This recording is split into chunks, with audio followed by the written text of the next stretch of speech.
Hi, this is my solution for Paul McWhorter's Pico W lesson number 9. I'm also including a solution for lesson number 10 because I'm going to be on holiday, so I'm just guessing what the homework is going to be. I'm using Pico 0 for this because it's very simple, and I think a simple problem deserves a simple solution rather than reams and reams of code. I just ask for from the user, i.e. me, to input the voltage between 0 and 3.3.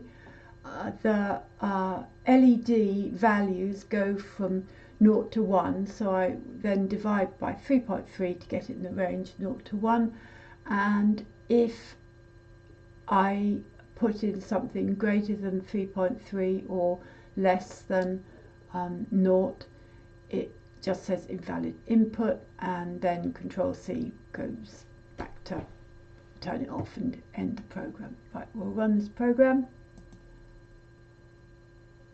Input voltage 1. Let's come on a bit. 2, a bit brighter.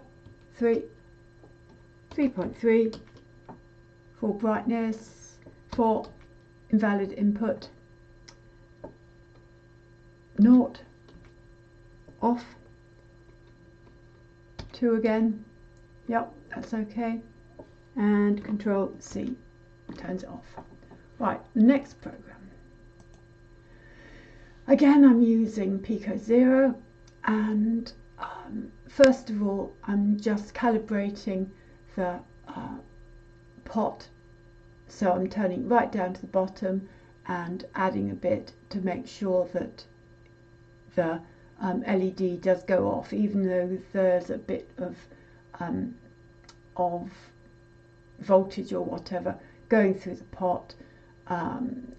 I want the value of the LED to go off, so that's all very fine and dandy. So I'll run this,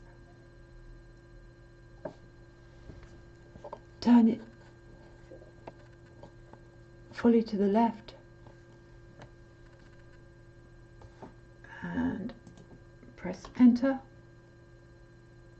Right, now turn it up.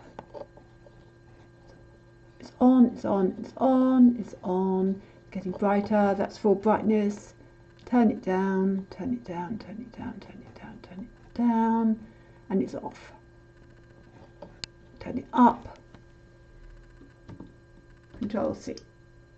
Very, very simple programs, but that was all that was necessary, really.